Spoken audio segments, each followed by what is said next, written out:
Welcome to Kickstarter Radio 102.4. I'm your host, Lipstick Paddy, and today we are on Gamefound, and we're going to talk all about this campaign book for HEXplorit, Fall of the Agents. Oh my goodness me.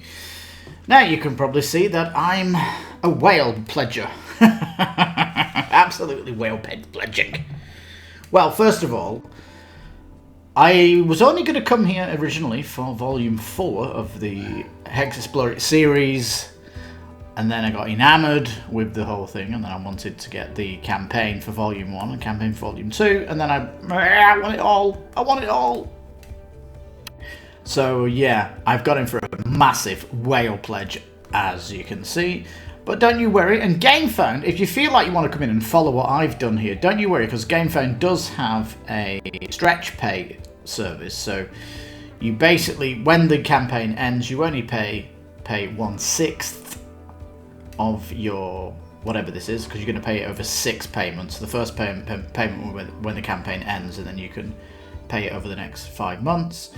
My plan really is to just pay for 100, I think it's going to be, when it campaign ends, and then pay the next 2 over the next 2 months it is, or something like that. I'll probably just pay it off early. Don't need to push it to 6 months or whatever. But you can, if you need to push it to 6, you can do that, absolutely. In fact, if you've got a $100 budget for Kickstarter games, then it fits perfectly, doesn't it? $100 a month. Anyway, here we go. Let's go down. What is this campaign book? Oh, welcome traveller to the Green Flame Forest. Yeah, it's a choose-your-own adventure. It's a narrative campaign using the HEXplorit system, which is a hex crawler, where you've got a hex grid that you're moving around, and every time you move to a new hex, you're going to have an encounter. That could be good, it could be bad, of course. And if you're travelling cautiously, if it's a bad card, you can completely walk around it. But if you're going as fast as possible, hell, you're going to have to face these cards. And in this campaign, things are harder. I say harder. Actually, when you start the campaign, you're doing a pre-story, so the game will be much easier and accessible and bring you into the game. You're going to be in a locked-off part of the map, which will teach you the mechanics going in. It's like a tutorial, basically. And to get you on your feet when the campaign opens up, because this campaign, oh my goodness, it is epic. And don't tell, in order to be an epic, you need to have over 100,000 words in the campaign. This one, 300,000 words plus. That's right. Oh my goodness. 1,400 passages to the choose your own adventure. That's not even locked down. There's still adding stuff to it. I mean, the campaign has been in production for 2 years in total. In fact, the Choose Your Own Adventure, it is a massively replayable, because there's so many paths to go down. It's just going to be so different. 6 different endings as well, depending on the paths you take. And there's over 100 locations that you're going to visit. Now, it does have this beautiful which hero will you choose? Over 2 million combos. And counting, cross-compatible with the Hexit series.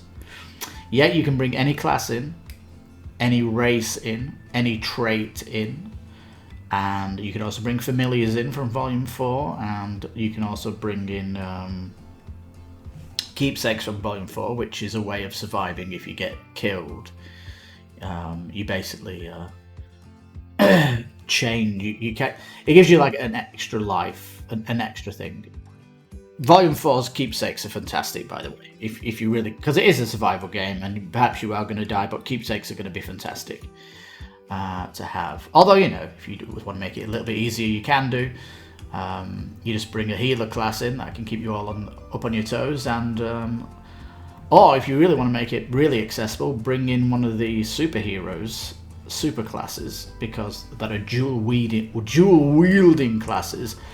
They're really recommended for solo players, but if you feel like you're going to have you feel like when you introduce more accessibility, you can let people be these dual heroes. But essentially, there's so much variety, you can choose whatever you want. You know, do you want a band? Do you want an army of dragons? Do you want an army of orcs? Or, you know, you can really mix it up and do whatever you want. It's delicious, the class creation. Now, the Volume 1 campaign was structured that made the map very linear as you were moving around the map, but for the Ancients, this Volume 2 campaign, you are going to have the whole map to go around open. It's super open world. It's super ambitious, I'll tell you that. It really is ambitious, but because you can go anywhere, they have devised a system that makes the whole world living. It's like a living world, and it comes alive with story because it's reacting from where you're going, what you're doing. When you do stuff, you're going to get statuses from what you're doing. These are going to be like achievements, and these achievements you're getting will actually affect the areas that you're traveling to. For example, if you go and help out a way pass that's been attacked and you save those people, you'll get a status for that. So if you go and visit a nearby town, they will see you as a bit of a hero and they might offer some stuff for you. So again, the world reacts in the story, going via these statuses, which are really good. Now, interestingly, there's a huge part of this game is shopping, which I really love. I mean, RPGs that don't have shops to travel to is really like a stain on the RPG, because shopping should be an experience that you have in these, right? You know, getting all this gold, what to do with it. And certainly unique shops that have unique items and things like this for you to track down. Super, super cool. Now, so yeah, there's tons of stuff to get on the map. You know, there's these way passes. Way passes are like a little village. You can heal there. There's some, maybe a trading post is at the way pass. There's battle sites. There's fey portals that will let you travel into another dimension. Sometimes though, these gates will be closed and you'll have to wait until they're open or whatever, or maybe you'll have a class that lets you jump in regardless. There's Elwyn's Realm as well, and if you go in there, you get a bit of fey sickness. But if you go into these realms anyway, it basically stops the clock. You have a clock in the campaign, which is the main boss, Adjaman. She is basically trying to wipe minds of everybody, and as she gets stronger, she is going to come and tempt you, and if you basically deny her, her strength will get stronger, and if you accept her, the clock will actually wind down a little bit. So you kind of push and pulling, because, for example, if her power gets so much, if her power gets higher than the stats you've got, she will basically kill you. Basically, you need to keep boosting your character. You need to keep getting stronger, and yeah. So there's ways of turning off the clock. There's definite rules though. If you want to turn this clock off, if you just want to go into like a family mode, or kind of just enjoy the stories of it without this time mechanic, because it is adding to the chaos completely. And even more interestingly, if you keep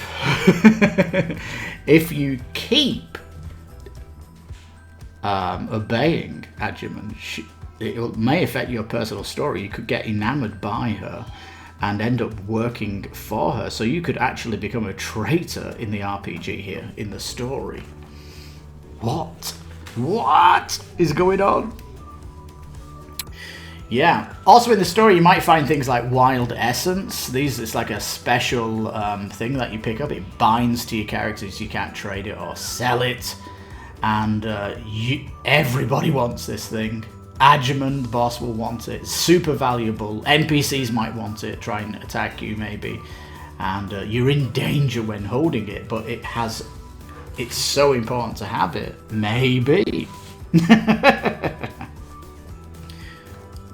Quick question. Volume 1 was let's see, Volume 1 was 524 pages. Volume 2 is currently 580. It is growing. It's definitely bigger than Volume 1.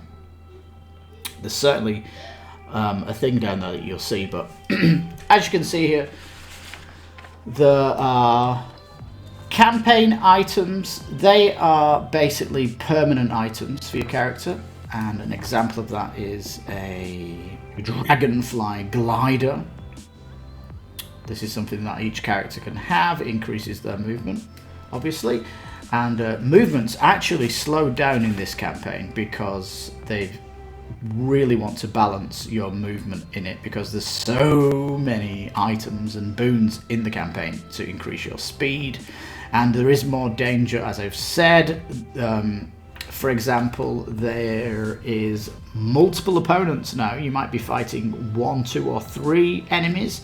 They've brought the Horde system from Volume 3 Hexit campaign. Main box, sorry. A Horde is basically a massive group of enemies that you've got to take down. They don't have energy per se. You just got to survive attack after attack after attack after attack, and then they'll eventually get destroyed or whatever. It's like a survive. It's like a survive attack. Really difficult, but yeah, interesting. Then there might be bosses that are hordes.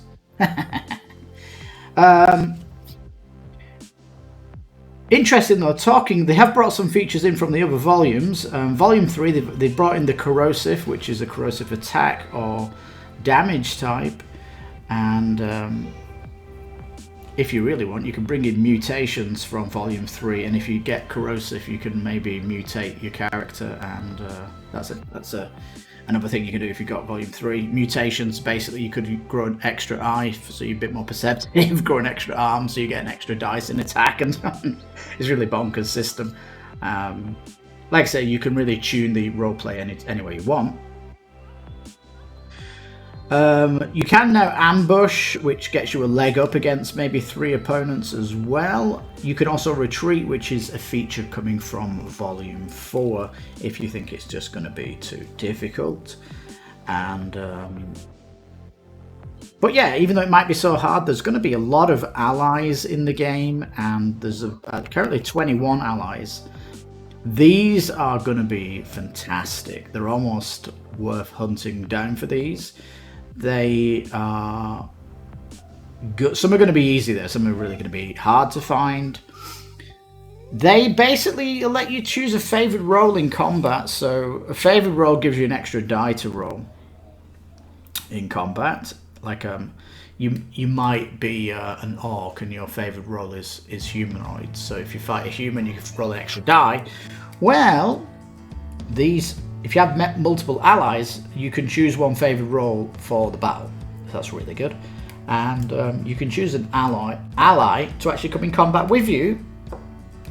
However, these allies can die, and they'll be out of the story if they do die in combat. So, like I said, you're definitely going to want a healer in your group if you're doing this. Right. Heroic moments, 1,500 and counting. Now, heroic moments are super cool. They're basically a reward for choosing your hero, and you can do something then in the campaign that other heroes can't do. So it's going to be really very, very special when you get these. It's kind of like you're a barbarian and there's a door that's a bit stuck, so if you're a type of strong character, you can basically smash down this door. But even if you're a priest, you might have, they have this rule of cool. If you think your priest is a let's see, an ogre, say you've got an ogre priest, you might say, well, I'm not a barbarian, but I am an ogre, and the size that I am, I should be able to bash down that door. Well, you can do the rule of cool and just, yeah, absolutely, that's true. You should be able to do that. And this rule of cool lets you bring in other races from the other volumes too. And for example, if it says that certain class, you need a certain class has a heroic moment, well, you might argue that your class is very similar to that class because you're both spellcasters, for example. You can rule of cool over that. That's going to be really good because the rule of cool is going to be opening a lot more story to the world, and the things that you unlock will definitely help the party that you're growing in. And if I've not mentioned this already, you are working as a party and you will be discussing what to do through the story and stuff like this. We've got a little bit of a GIF here showing you the campaign pages. They've basically got an image every 2 pages so that it looks really interesting. The choose your own adventure is being completely randomized, so it's not linear through the book, so you will be jumping back and forth, bouncing around like a choose your own adventure book. Excuse me.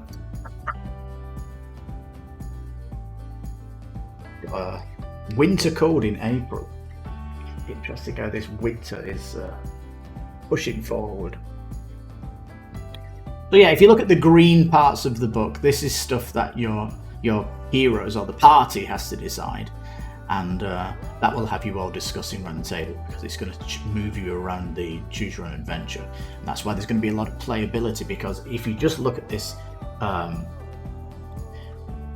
this prequel section, there's so many sections here where the story is changing just in the prequel.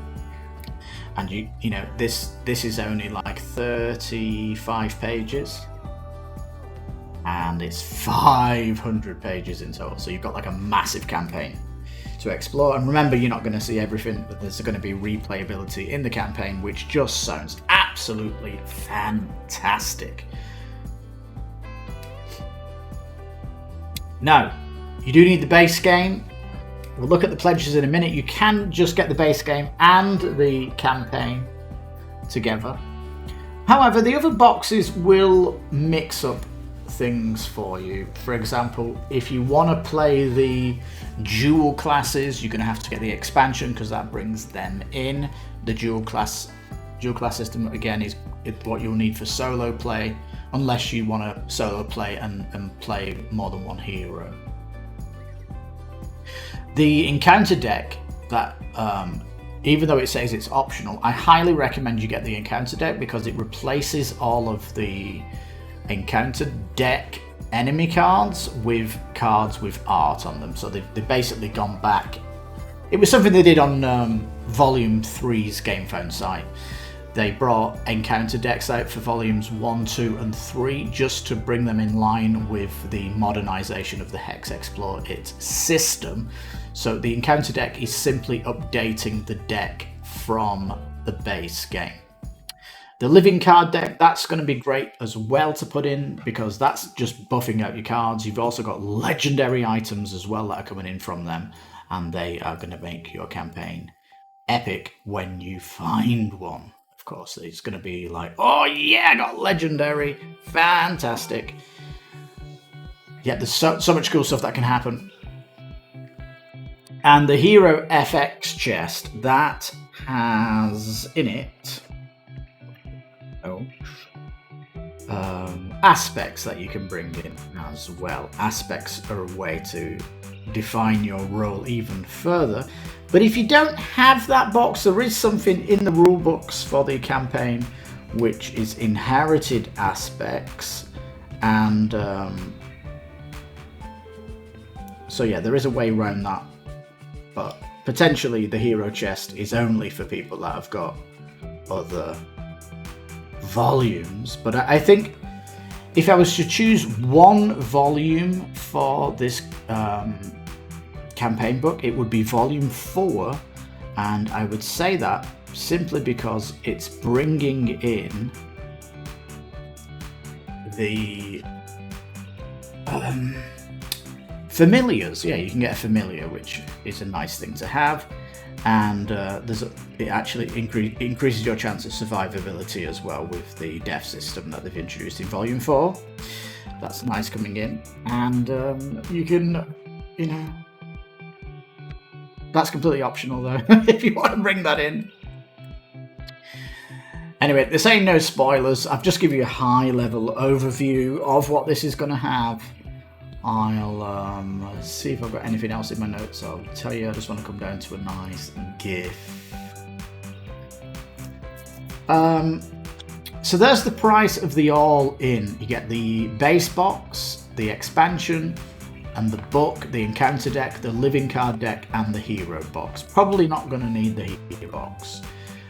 If you just want the base and the campaign, that's your $99 coming in. That's very, very cheap. If you look at any of these volumes in retail or in, you know, people flipping these, the prices on the Gamefound site are always cheaper than what you'll get.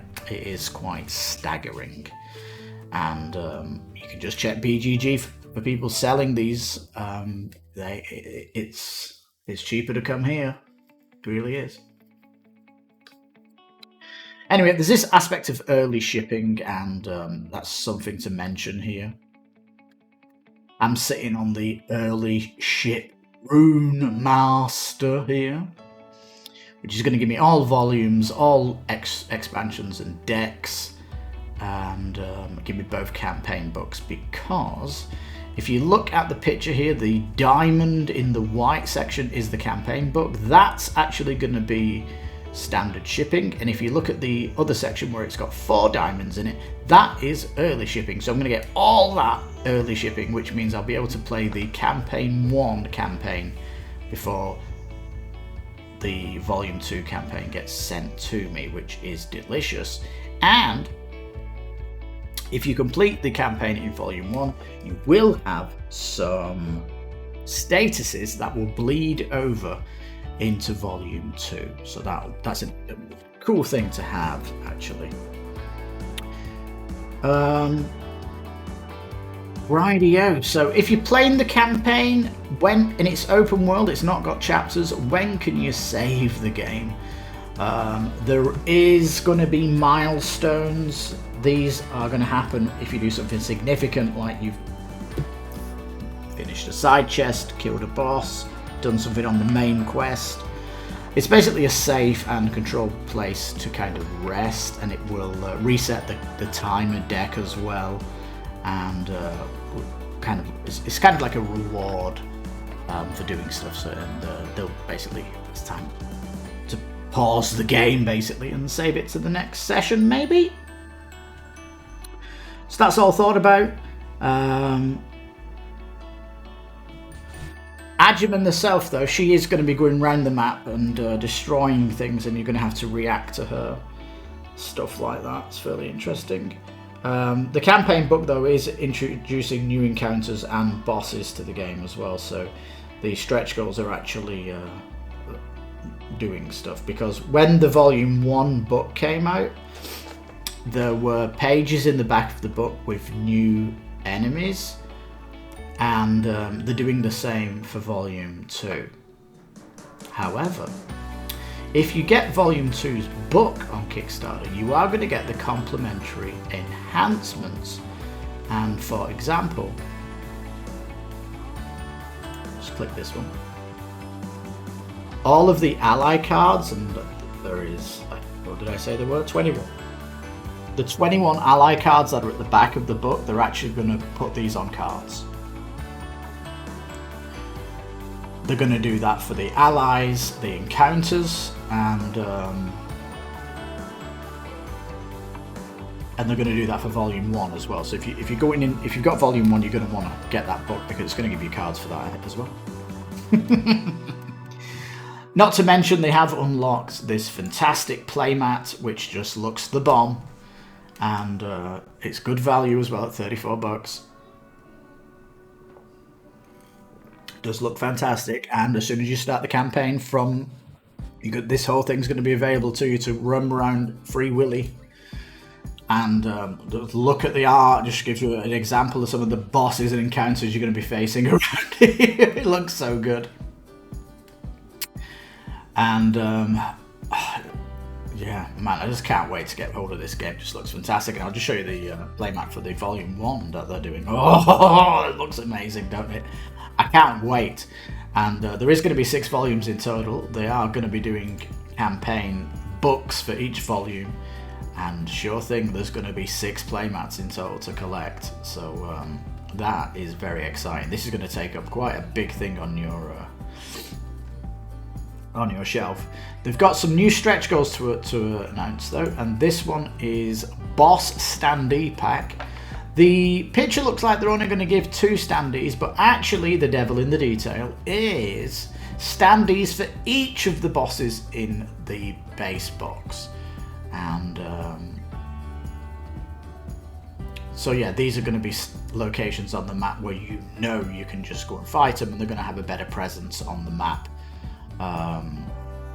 Yeah, it's just cosmetic in nature, it just shows you where they are. So if you know when you defeat these, you're going to get good loot from them. So this is basically a way of powering up your party, but you need to make sure you are strong enough. You'll notice that they've got shields on them, 1 shield, 5 shields. Some of these bosses you can't even attack unless you've upgraded your equipment. There's an interesting equipment lock on facing enemy types. So yeah, really cool systems that they've got on bleeding into the campaign from the vastness of 4 volumes of dedicated development. Right, so here it is then. They've got a nice bundle for volume 2, and you just need to stick on the campaign book. And if you stick on the playmat, it's going to cost upwards of about 117. Shipping's going to push it over 200, and well, you're getting quite a lot in your box. And if you finish the campaign, you have got a really deep open world system to play as well. Not to mention the campaign is very, very replayable, isn't it? So, rightio.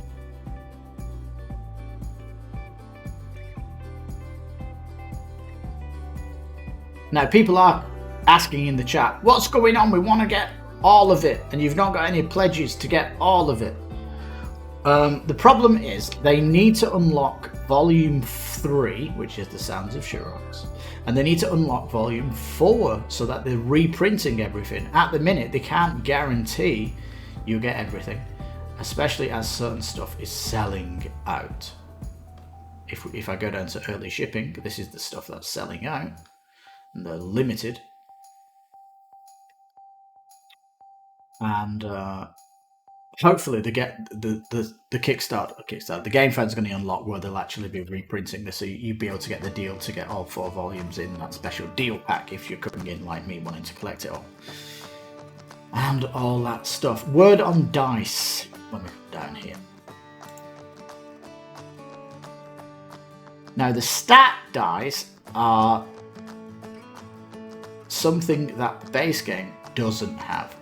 The base core box contains skill dice, green, yellow and blue.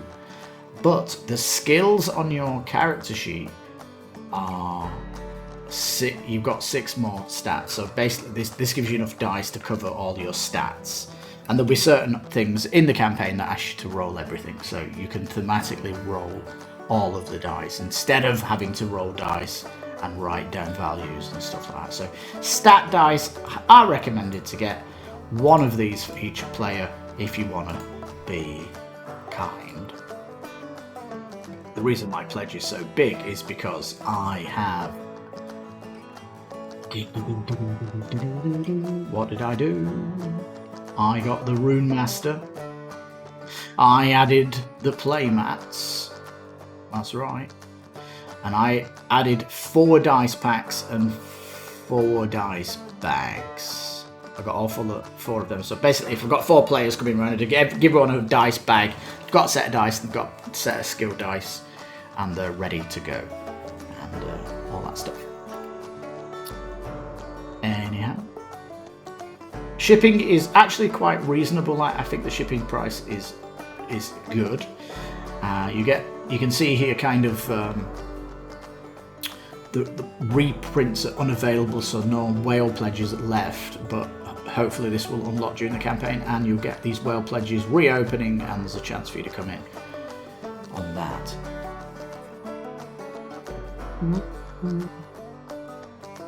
Dice did sell out though. The Hero box sold out. Volume 1 sold out. It's kind of an odd one, like that one sold out. Nearly out of the expansion of Volume 4. That's a really odd one. Like, why would they be out of stock of 4? I just think it's a bit odd how they've been running out of stuff. Right, just have a quick scan of my notes. Anything else worth talking about? Yeah, Adjuman, the boss. She's a terrifying goddess. She's trying to mind wipe the entire region, and she's trying to capture your soul. That's right. The fate of the green flame is in your hands.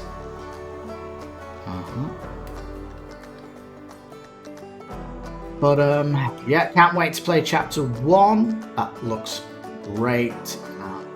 Chapter 2 coming.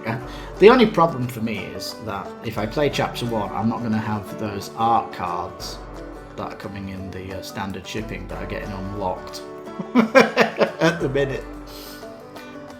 So yeah, we'll just have to see. I think the first thing I'm going to play anyway is Volume 4, the vampire version. That's one that's really exciting. And in fact, they're all exciting if you look into them. You just need to kind of see.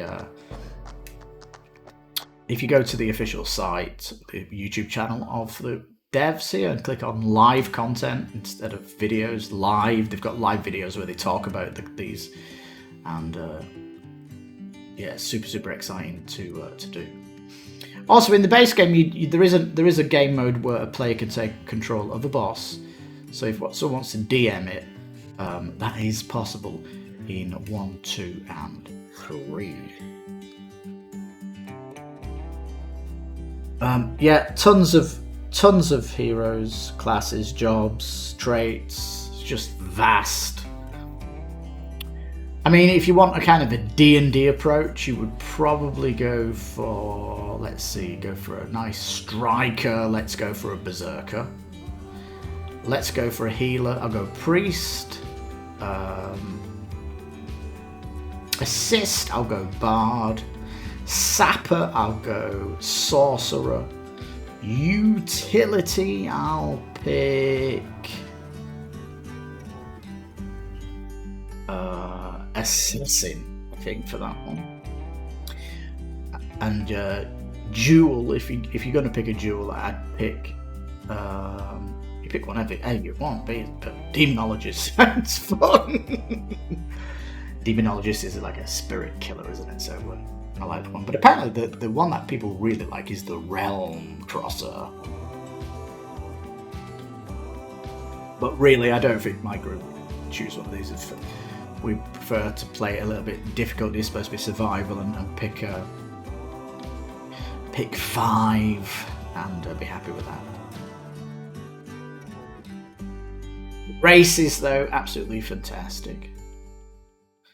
And in these exclusive ones, where it says that they're just in the expansion box, but there is like a legendary races in the exclusive boxes. These also tie up with making it easier if you choose that. You'll see that if you watch any unboxing or look at stuff. There's so much stuff out there. Videos then. This HEXplorit video here, it's over an hour. I've tried to redigest everything they've said in it for you in this video.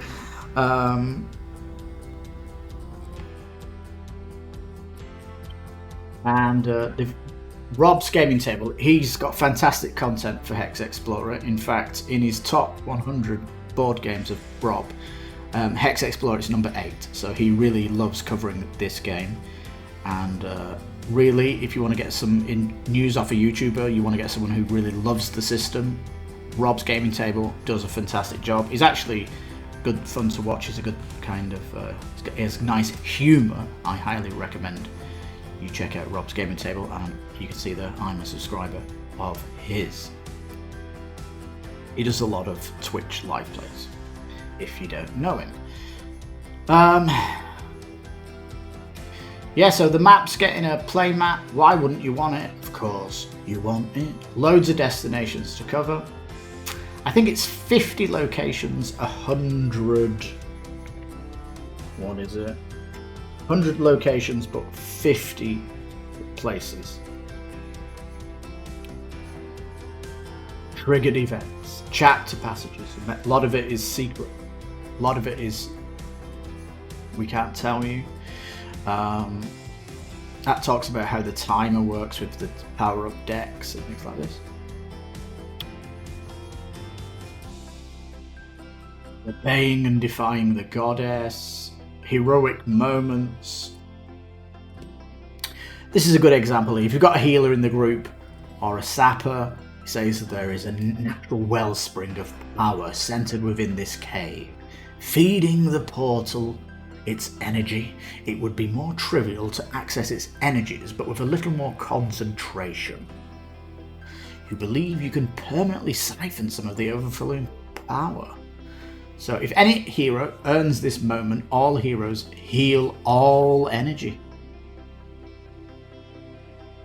Heroes who earn this moment roll energy, and if it succeeds, gain 1 energy rank. So that's a power up.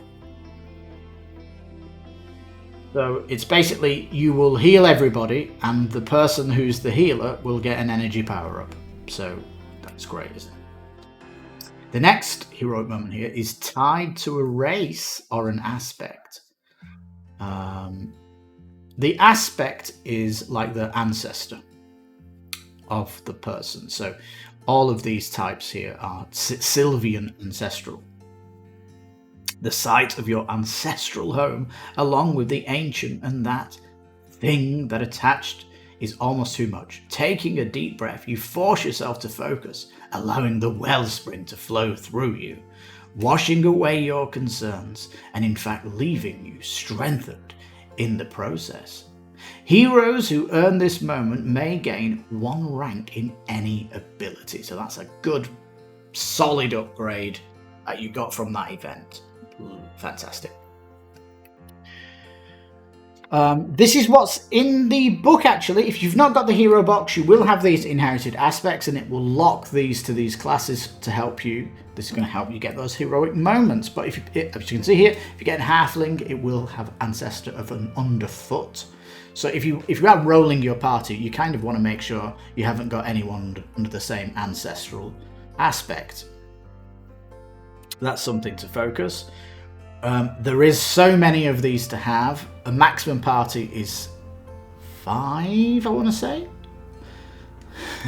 Or even if you did 6, it would be hard to get all of these aspects covered to see all the heroic moments. And you might want to write down your hero setup when you play, because you might only play with 4. I mean, I'm probably going to go with 4 players, and I'll probably run 2 characters is the way I like to rock and roll. But difficulty does increase with more characters, of course. So if I've only got 5 aspects, that means I've got another playthrough with another 5 to cover them all, and then you get to see everything, I guess. But at least 2 playthroughs if you want to see heroic moments, and you're going to need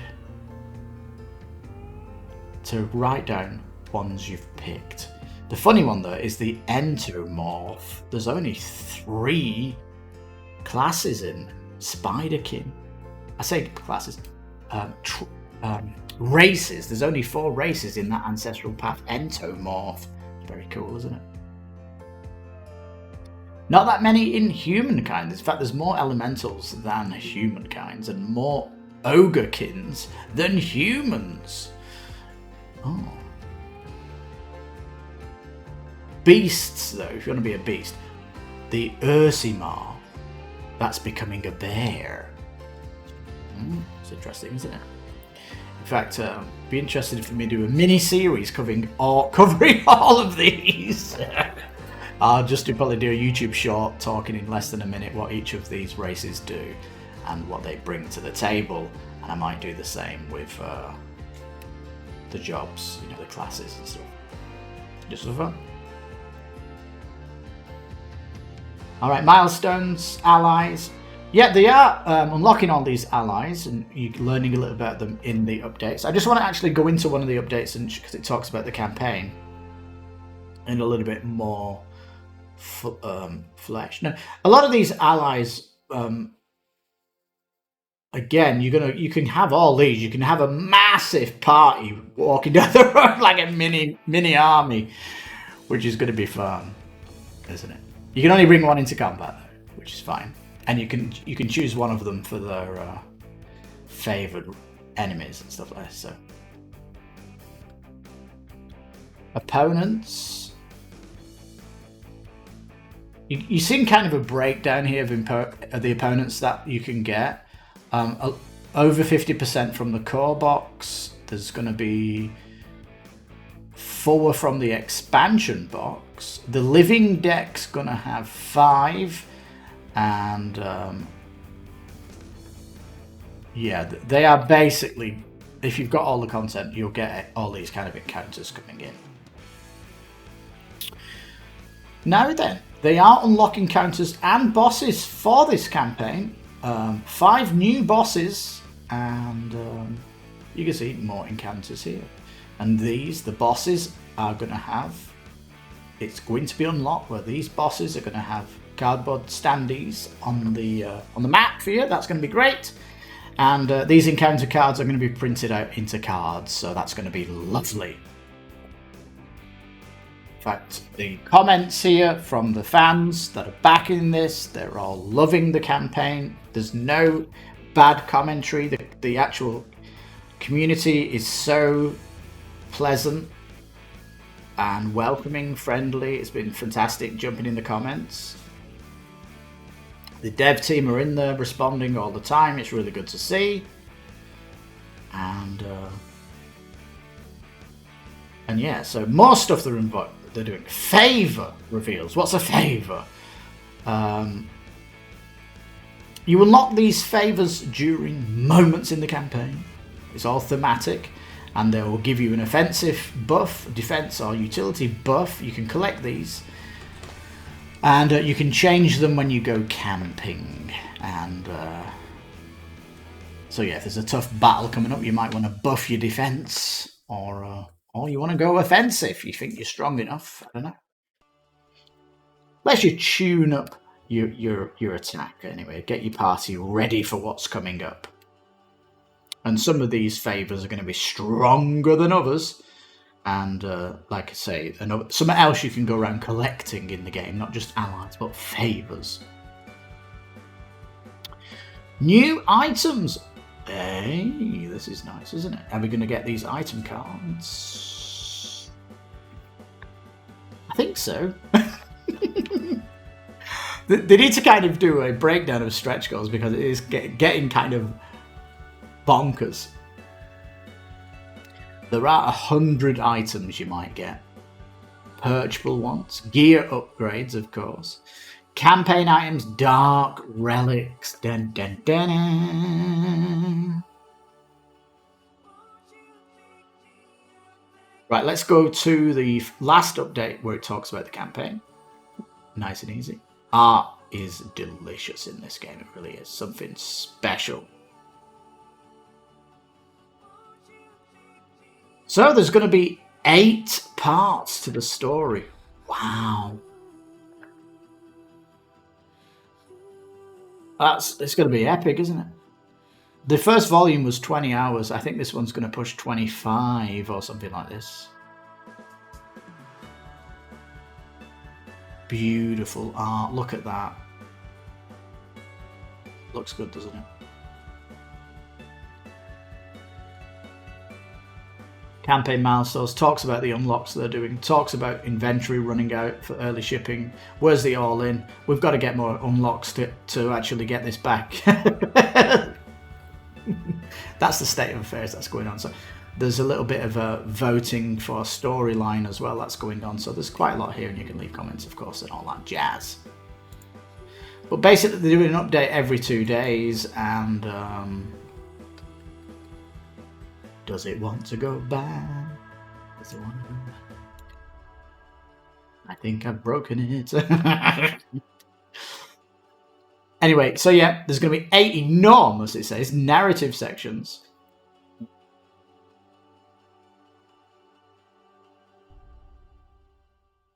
So yeah, like if I've got money, if I've got $200, would I back this or would I back the other hex crawler on Gamefound, which is the Elder Scrolls? Are you kidding me? I would back Fall of the Ancients. It's such a deeper role-playing game. You've got a massive campaign to go through. That is not just a campaign that ends.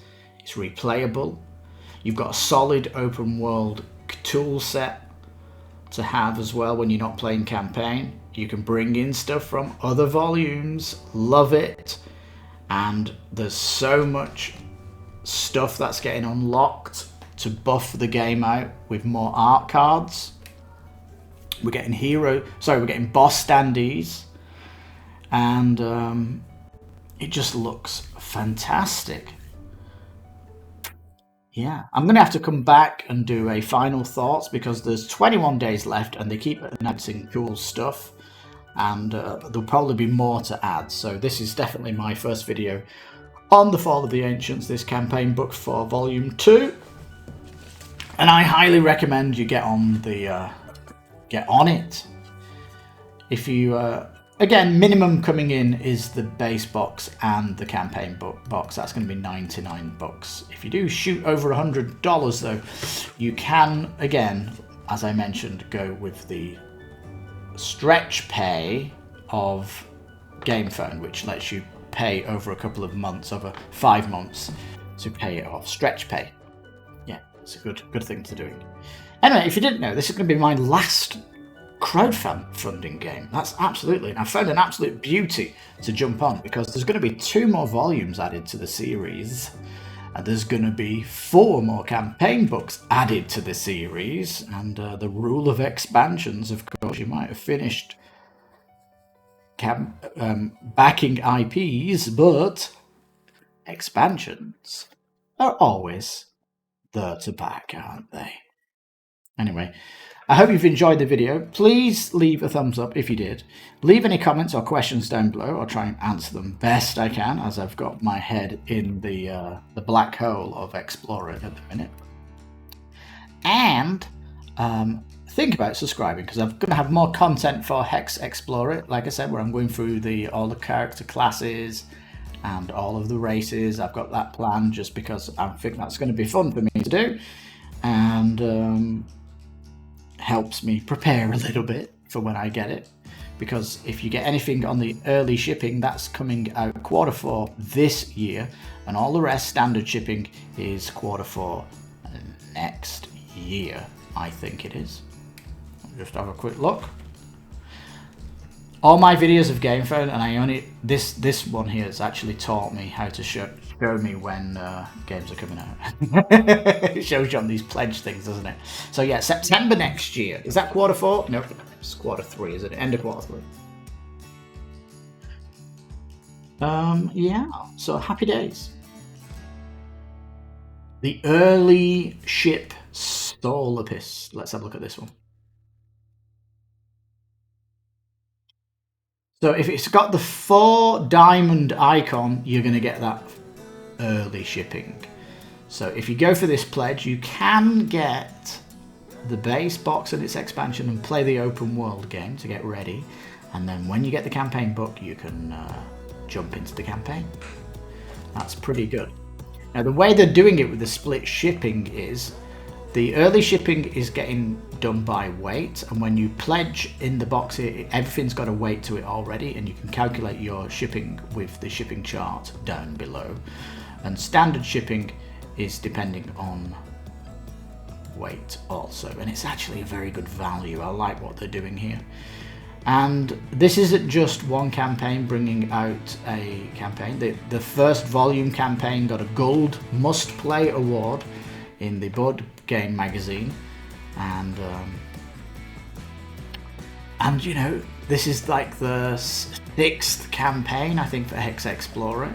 I'm gonna have to do a video for the whole series. I love covering this content. There's so much to cover here to get people introduced to this massive system of games they've got. It's so exciting.